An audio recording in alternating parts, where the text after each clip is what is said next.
You're listening to The Adventuring Party, talking about gaming the Irish way.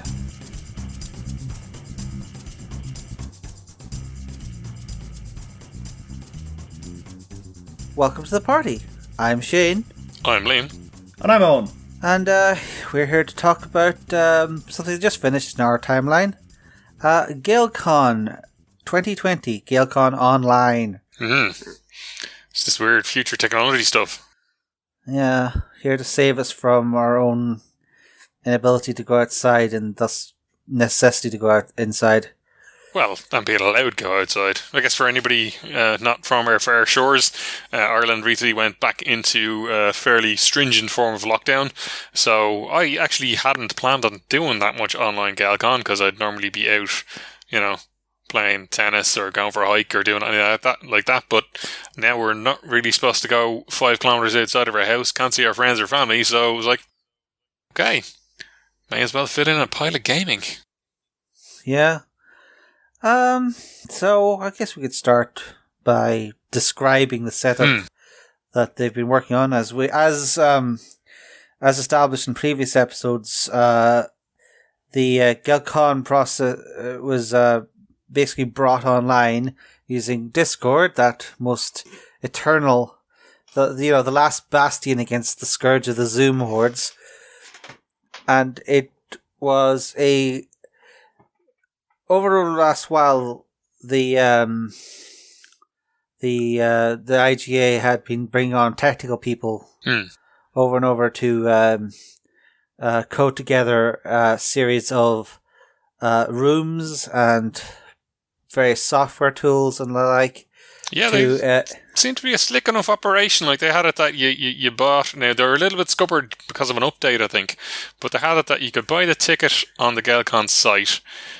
So you signed onto the Discord, you bought your ticket, and then, it was supposed to happen automatically, but I believe there was some bug or some update in the week just before the con, as often happens.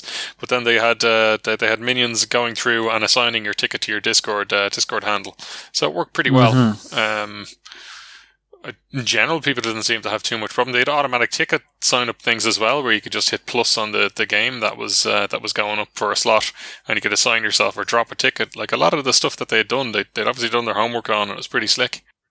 Yeah, they were talking about it in the chat afterwards, and they've basically gotten several tech people together to code all this.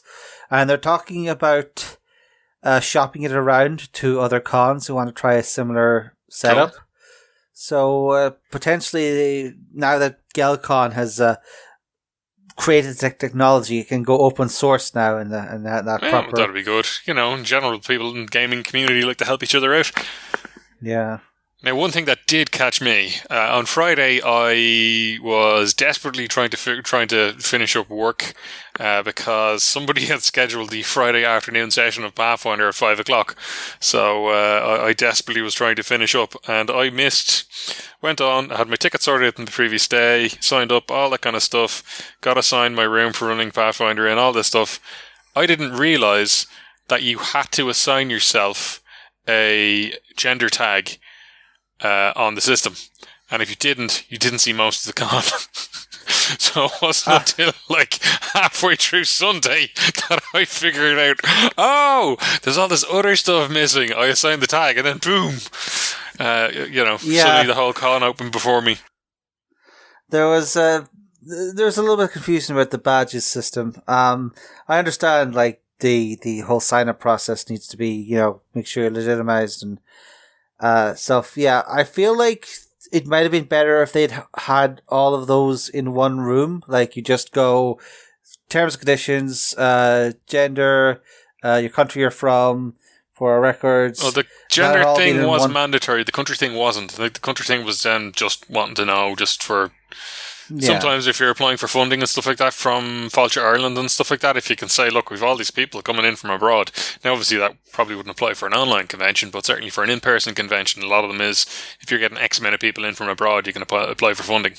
So I think the IJ has always been interested in that kind of information for, any potential grants that they could apply for. Yeah, there's a lot of, talking. why isn't the gender thing in the Welcome to Gaelcon pitch? Because I didn't assign myself a gender for it, and I assume that is the reason why I didn't see much of the stuff. That's almost certainly it. The thing is, I think for this kind of stuff, you need to assume that people are both technological Luddites, will read as little as possible. Certainly in my case, that was the thing. I was like, I got to get my game going now. So I just kind of skimmed the various things that they had. And I totally missed the gender tag thing. So I missed out, and obviously you did as well. Yeah.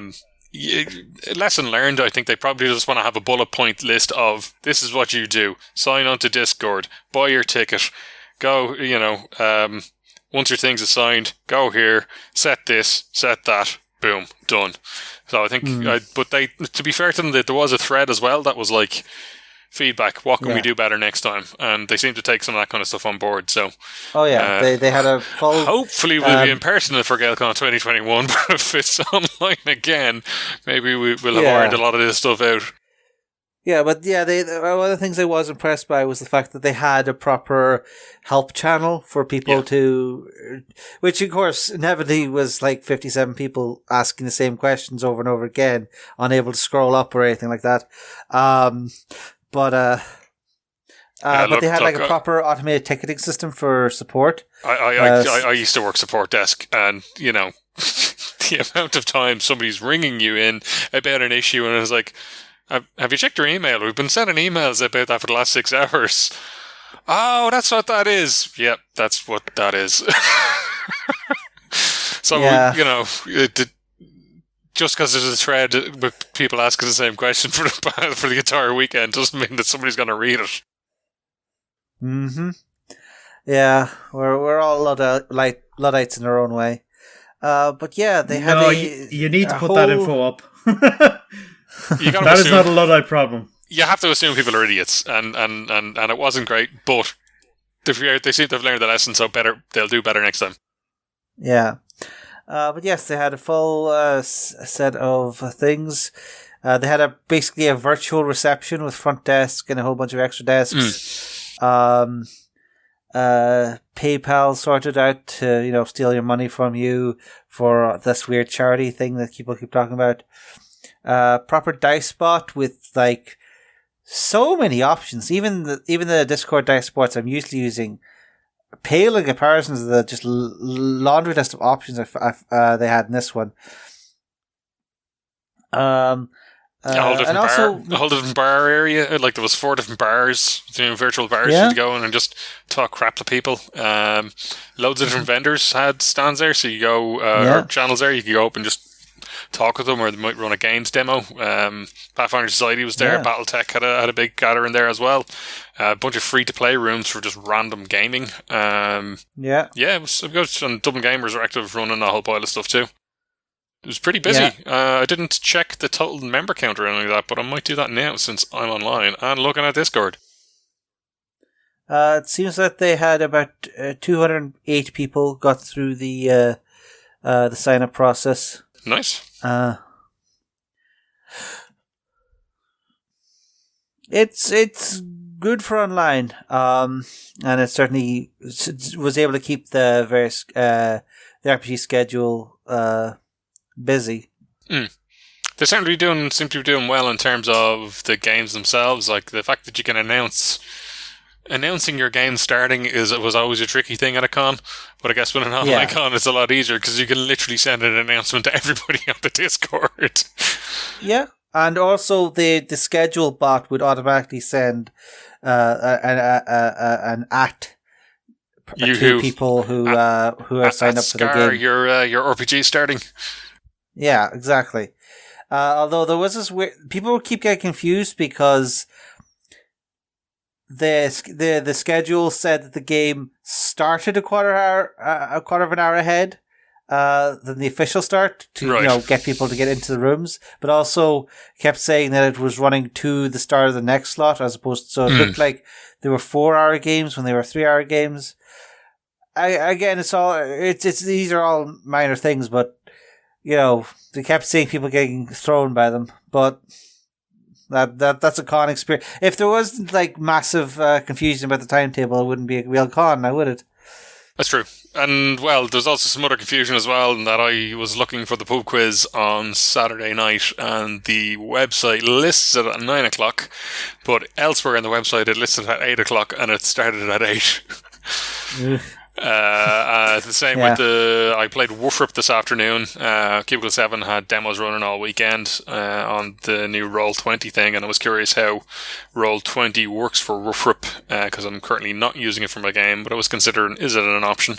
And that was listed as starting at 3 o'clock when it in fact started at 2 o'clock. So when I arrived back in at 2:30, having gone to my cycle, I was like, oh, that's starting, better hop on now. And luckily the guys said they were in the process of it, of starting up. But I was feeling rough, I didn't need the kind of quick up of this is how you play, so I was able to hop in okay.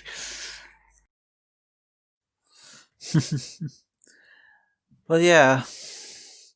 So, yeah, it's a tactical achievement, I think, Gaelcon worked out.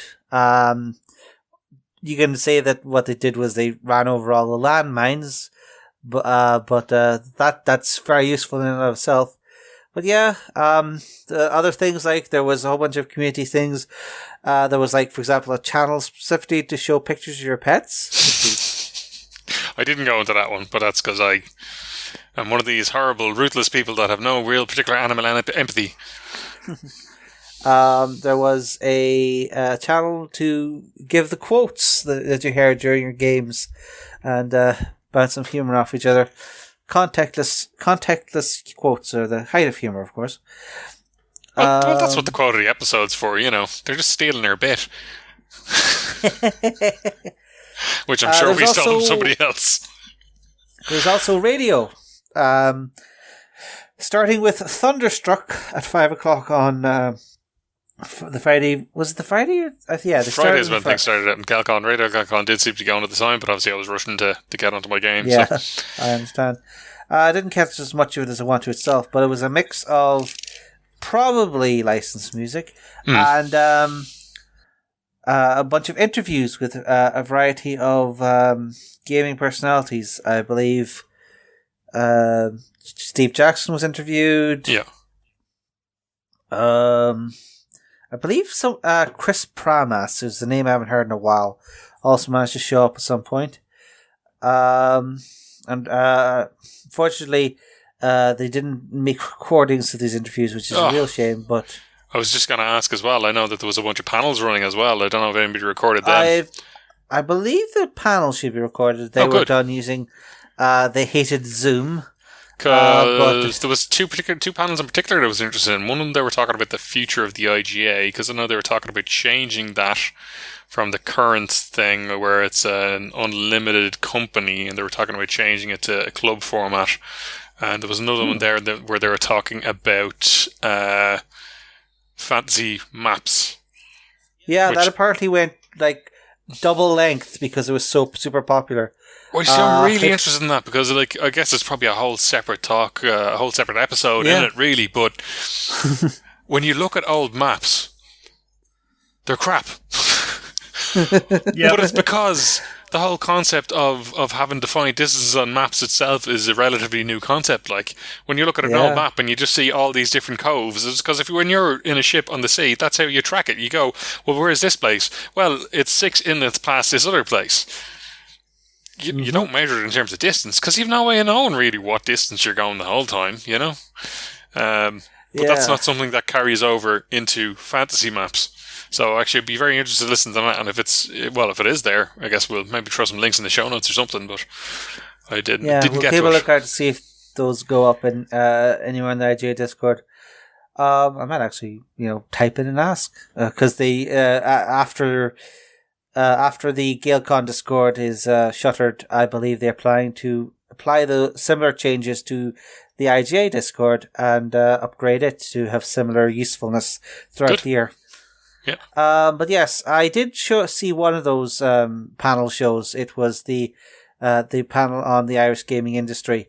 Yeah. And it had a variety. It had, we've been interviewing recently, such as Kat Tobin, and a friend of it was I've forgotten his name, but he's the line manager for the Woofrup. Podrick, yeah. Woofrup line, as opposed Porrick, to the. Is it? Porrick, yeah. I believe it's Podrick, yeah, and as opposed to the leader, the head of the company that we. I've forgotten. Well, it was Emmett. I think we interviewed recently about Soulbound, and then Porrick, I think is in charge of Woofrup. Yeah, that's right. Thanks for correcting my horrible mistake. But yes, it was. It's okay. I'm on their RSS feed is. I got all their updates on my RSS feed, so I'll be more familiar with the names.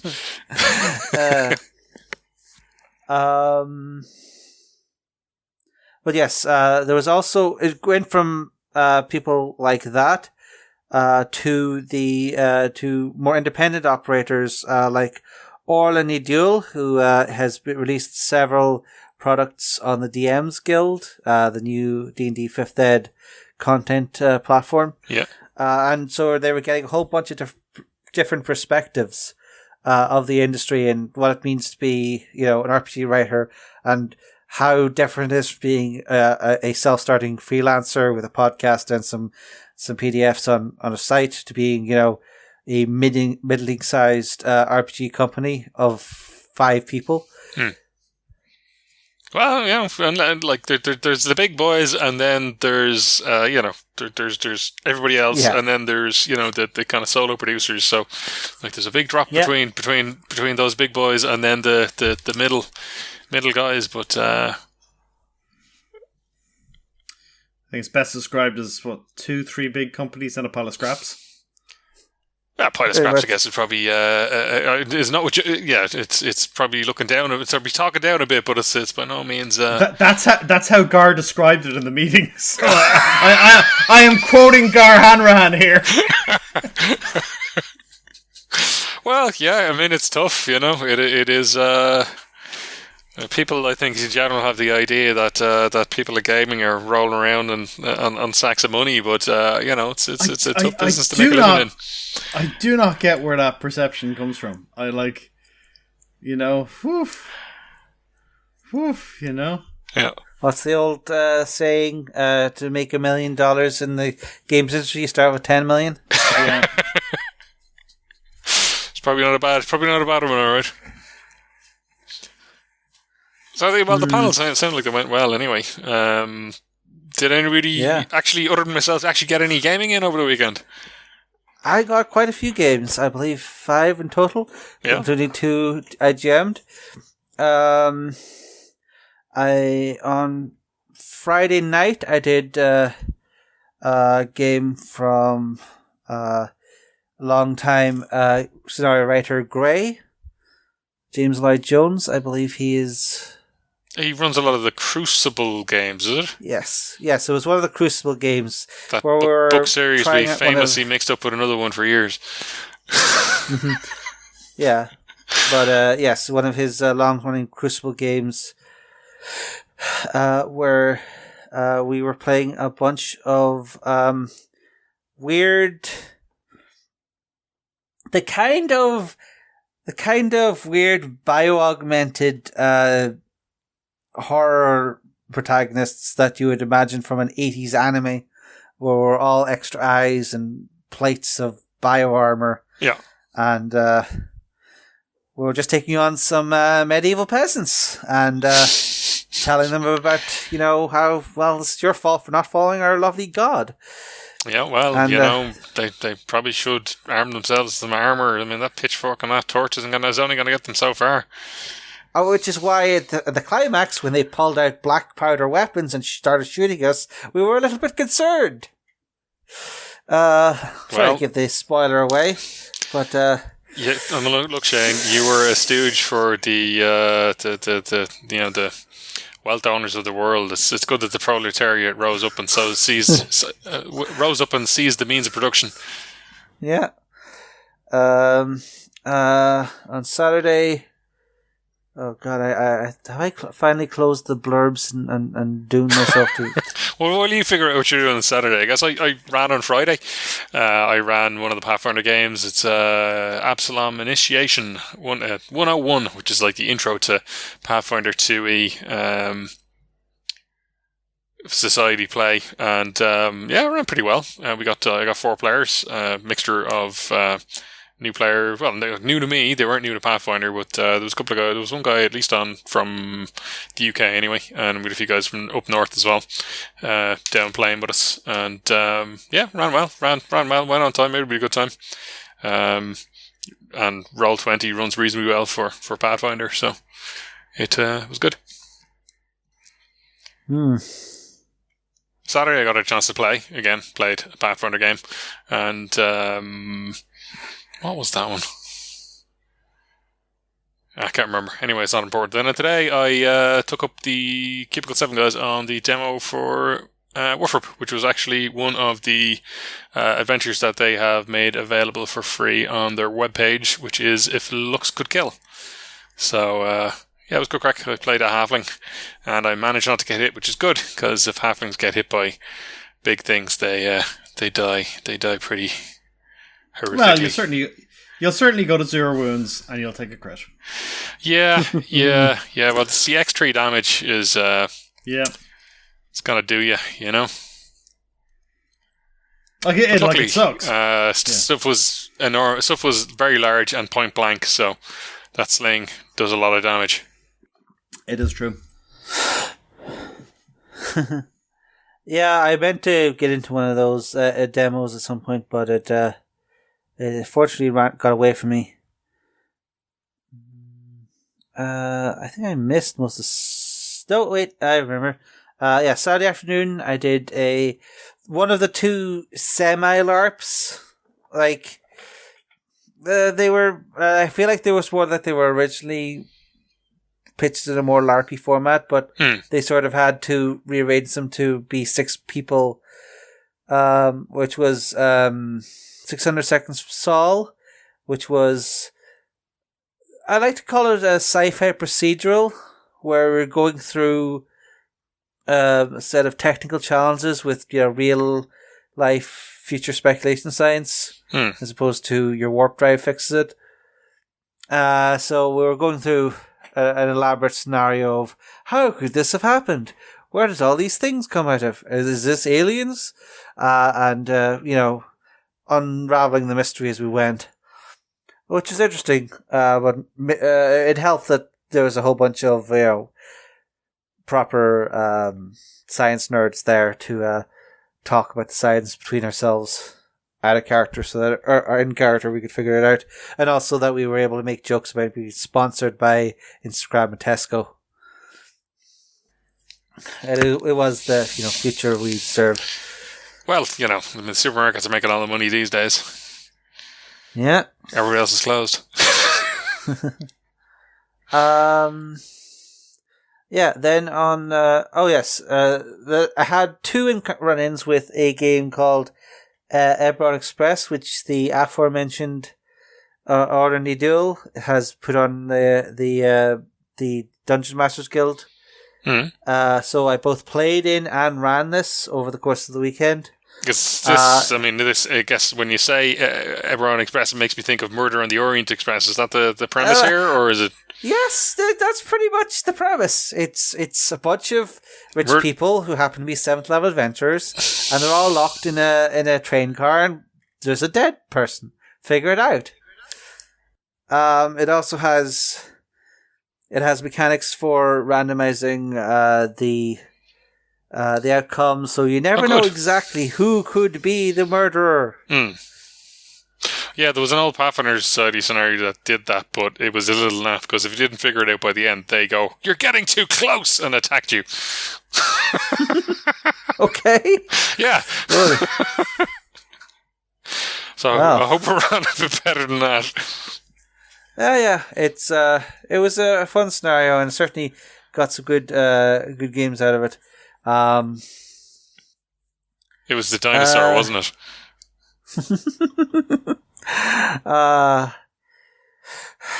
Sunday, I ran my own game. Our ongoing Star Trek LARP we had a sort of a side thing with. They're called away missions, Shane. They're called away missions. I think this is more of a bottle episode than an away mission. Right. As it was, 90% of it was in Jaffrey tubes and cargo bays. So, I think the episode budget was a little bit low. I've been rewatching Voyager on Netflix of late, and it's not as bad as I remember, but it's certainly not that good. Well, yeah, I'm sure there's nothing else. There's a lot of bottle episodes. There was the second attempt at a LARP, but it was still a six-player LARPs are an interesting phenomenon. This one I think got the whole LARP thing, and it was very much. It was sort of using the medium, and it was a 6-person Discord call, but in space, and we were like the 6 heads of the sub empires of the Great Galactic Empire, and we were trying to bring keep the mortal god emperor is dead. We have to figure out how to stop it all falling apart. I mean, I feel like we mostly did it, but admittedly we had to do that by just having me, the rogue AI, just started putting all of these stupid irrational organics into the shut up chambers and turning on a bit of Matrix style. Just do what Alexander's generals did. It worked out perfectly fine. What? Oh, Alexander's empire got split up into multiple different empires, and they were almost constantly at war with one another. Oh yeah. Well, we managed to avoid that. We just needed to turn, only about a third to half the planets into robot hellscapes, but whatever. So how did you stop it falling apart then? Sounds like you controlled made it fall apart. That's semantics. I didn't go anything on the Sunday evening because I was at the charity auction spending money. Sure. Charity auction was apparently very successful this year. 13 grand or something, yeah. Yeah. I will admit I spent a bit of that myself. I was wondering how the con lots were going to work, because that's usually a staple of the Gaelcon charity auction is various different cons ridiculously outbidding each other for offers for their various cons, often by people who are involved with organising that con. There was quite a bit of that, although most of them weren't next year's con, but the next time the con physically happens. I did see some of the items as hopefully 2022. We don't know. We like to be optimistic. We were drunk. So what you bet on? Yeah, old D&D books, because I don't know. I've gotten into a sort of a habit of every year at Gaelcon, I go to one of the traders and buy just an absolutely dreadful RPG book, and then spend the next few weeks just going through it and ripping the piss out of it in the pub, which is always good fun.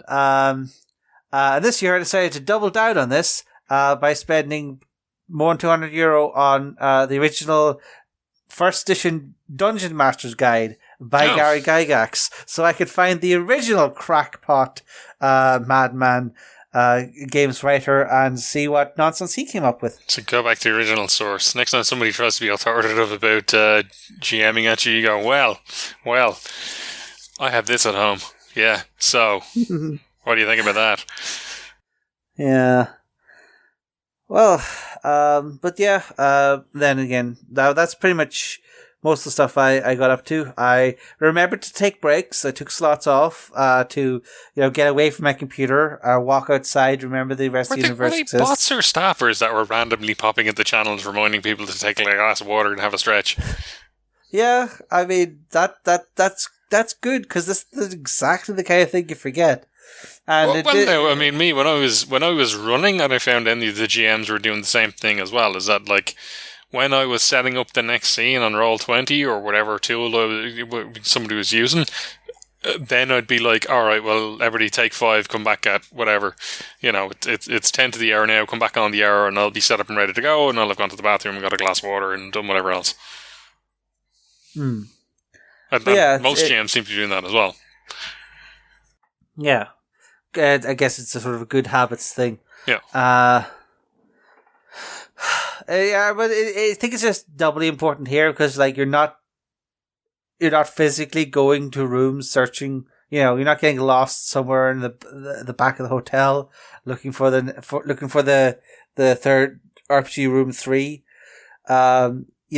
You're just sitting in front of the computer, going from virtual room to virtual room. So, I will say one thing though. People who eat crisps without muting their mic should be banned from the convention. Yeah. No, that's fair. Although, again, this is sort of the Discord culture thing of, we haven't learned online etiquette to the same degree as in-person etiquette. A lot of people are started getting into a mindset of, I'm just listening to a podcast or something. Since I'm not talking, no one can hear me. In much the same way as you play peekaboo with a child. Well, there's a certain etiquette as well, and that, like, when I was gaming with somebody and they were just, they were eating crisps or something like that, there's nothing stopping me muting them or else dropping the volume individually on just them for that time, and then when I hear them talking, I can hurry back up again. But that's true. Another advantage of Discord. Yeah, it's true. Hey, what did you get up to this whole time, Owen? I watched 1 or 2 of the panels. Okay.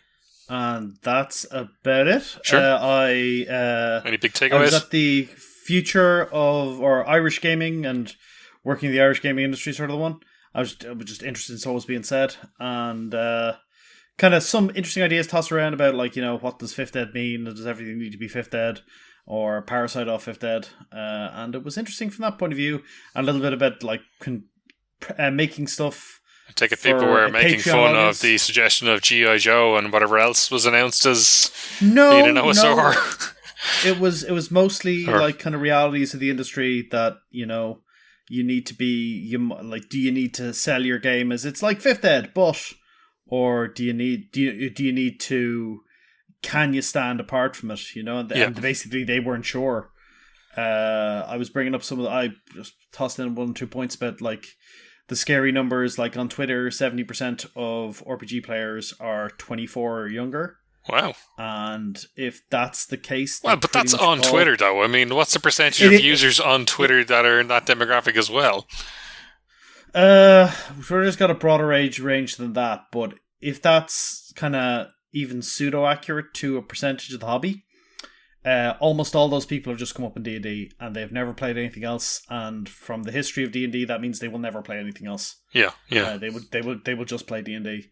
Well, some of them might rage switch when 6th edition comes out. Some of them might, but I'm not optimistic. Or if they will rage switch, they will rage switch to a D&D 5th Ed clone, which is what happened previously. I think there are 3 inductions into the hobby you can talk about, maybe 4.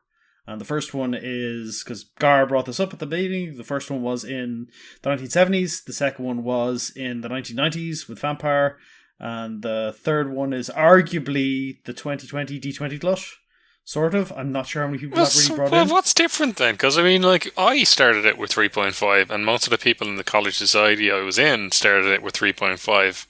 Because it was easy, it was kind of pick up and play, was what was being run. You could easily just grab a random encounter table and throw it a game. But nearly all of them have tried other stuff as well, and even if they're in ongoing D&D campaigns now, they've played a massive range of stuff. You have, but I mean, you would have played, like, mostly D&D and then Pathfinder, right? No, I played a big Exalted campaign, played a big Twilight 2030. Oh, I mean, like in college, it was mostly D&D, and then there was, Wolfrup. I played a Wolfrup campaign, Werewolf campaign, Exalted, Ars Magica. Like, we played a pile of different stuff. And that's great, and there are definitely people like that, but if you look at the research, it's basically most people, they'll play D&D, and that's all they really consider RPGs, and what they will often look for is, I don't want to learn a new system, can we just play D&D? Yeah. And... Well, I mean, that was the idea with the D20 glut, really, wasn't it? It really was, and it worked too well, so they got rid of that. And like, it's a different. So well, they got rid of being able to do it without having to buy the PHP. So that's the. I mean, that I think is like sort of the threat / opportunity that's going to happen. Like, what do you do? And a little bit about. They didn't really get in much into Kickstarter, but they were talking a bit about some other kind of traditional publishing and how many jobs are there really, and is it just going to be a thing where you're kind of going to migrate around? If you're in the industry, are you just going to migrate around working for different companies, mostly doing freelance, And that was kind of the consensus for, some people will get jobs, most people will do a bit of freelance stuff as a side gig. And then there's one guy who makes whatever $4,000 a month on Patreon because he has a D&D character sheet. Like a couple of people will get lucky, Yeah. Although, was there a second panel you went to? I dipped into a bit to another panel. I'm trying to remember what it was about, and then I had to go do something. But I was there for a bit of the panels because, as I said, I didn't that's what I had time to do. So yeah, I'm trying to remember what the second panel was about. I think it was. I can't remember. It did not stick with me as much as the other one did. Sure.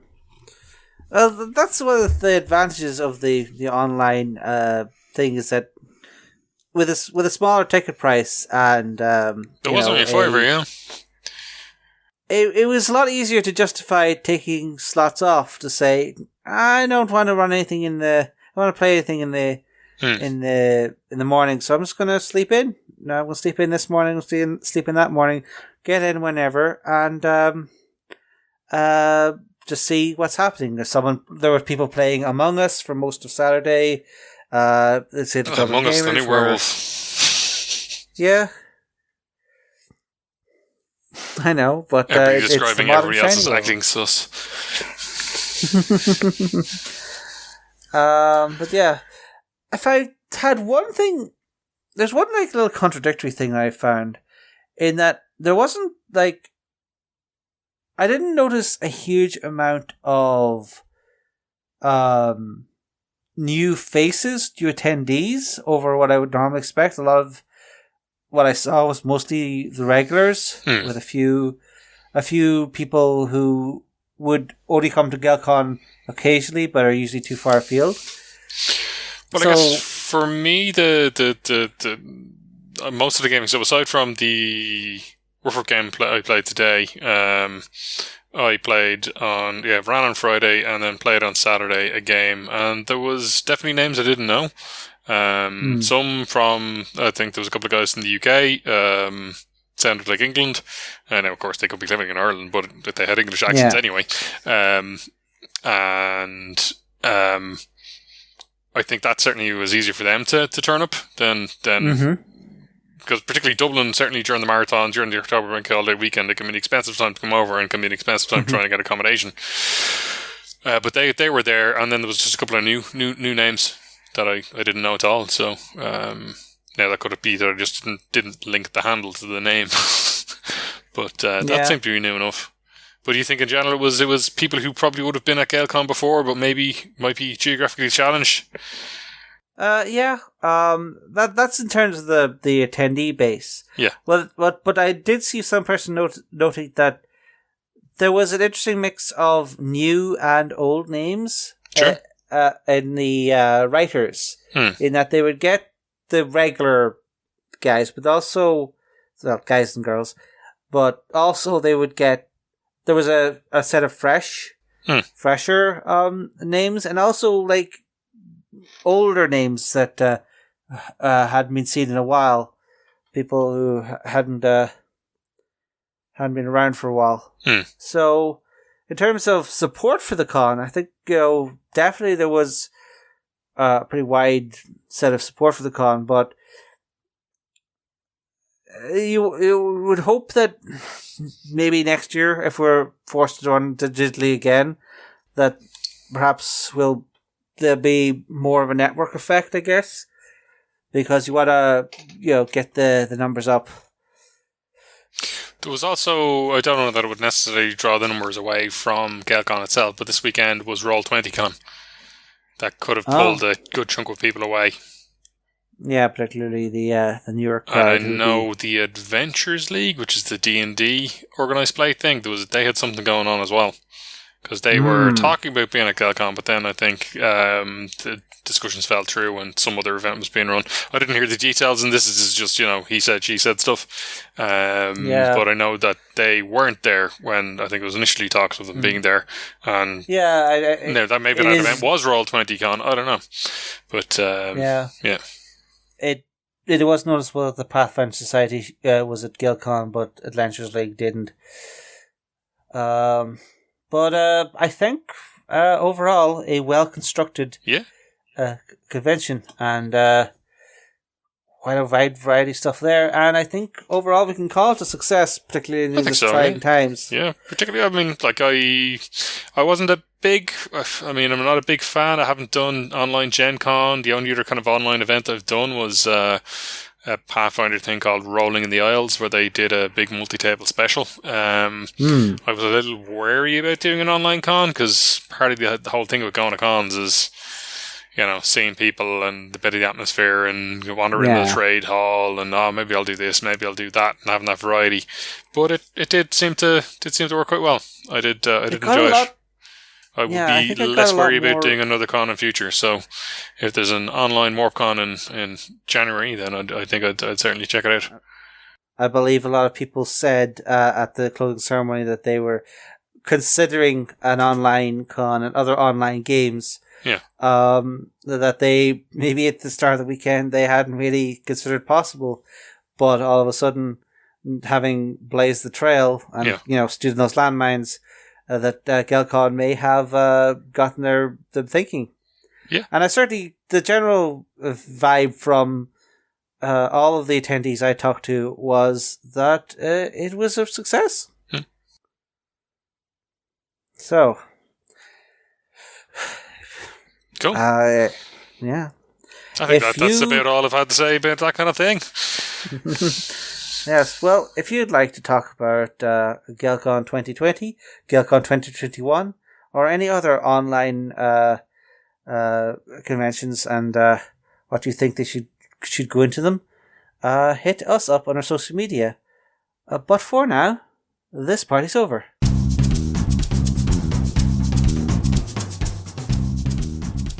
Thank you for listening to The Adventuring Party.